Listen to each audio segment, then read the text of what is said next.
Hello, my name is Laura Guertin, and this is my quilt, How Do I? This quilt was created just days after the 2024 election in November, and it's the second quilt I actually created as my reaction to the outcome. This quilt was made completely from scraps of fabric that I had at my house. You can see I've used a red background. The red background represents panic. It can represent chaos. It can represent warning. These are all different feelings and emotions that I've had, as well as others, to the outcomes of the election. These eyes here were all made in different colors to represent a diversity within our population.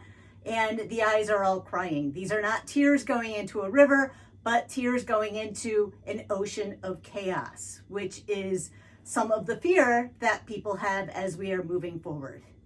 Each of the eyes were cut with a Cricut machine, and I stitched black yarn around them just to make the eyes stand out a little bit more.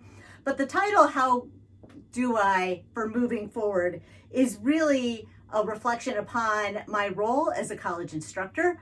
How do I share with my students that civility is very important, especially when that was not the tone of the election that we just had?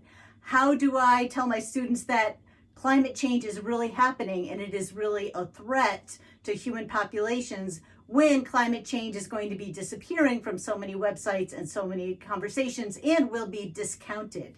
How do I tell my students that they should feel safe with who they are and their identity as they go out into public and share and showcase who they are?